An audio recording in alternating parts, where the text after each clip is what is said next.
I'm Alex Makovica with a check of your midday market activity here inside the Nebraska Soybean Board Studios.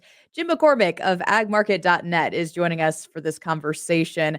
We're hoping to get a little bit of a rebound here today, Jim, but as we sit over heading into the noon hour, those grains are trending lower, livestock a little bit higher, though. Let's start with the grains. You said planting progress probably giving a little bit of pressure to those markets. Tell us more. Well, the planning progress that came out on Monday afternoon after the close did show the planning progress was a little bit ahead of what the trade was thinking. I think more importantly, Alex, if you look at the near-term forecast that's come out today, it looks like it's not a perfect forecast, but over the next 2 weeks, in general, we are going to get a lot of planning done. I think that's just taking a little bit of the edge off the market, maybe taking a little weather premium back out that they put on maybe late last week.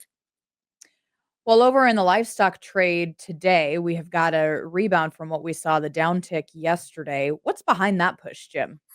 All right now, I mean, overall, the cash market did trade pretty strong last week. We saw no follow through on that on Monday, it's plain and simple because the equity market really got hit very hard on uncertainty about Chairman Powell and the trade tariffs. There's a little bit better vibe today, at least. The stock market's having a nice little rebound, and that does seem to be spilling over into the livestock market at the moment.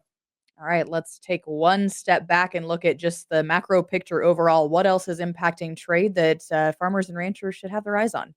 Keep an eye on the US dollar right now. It is seeing a little bit of a rebound, which is actually a little bit negative for the grain trade. A weaker dollar does keep us more competitive.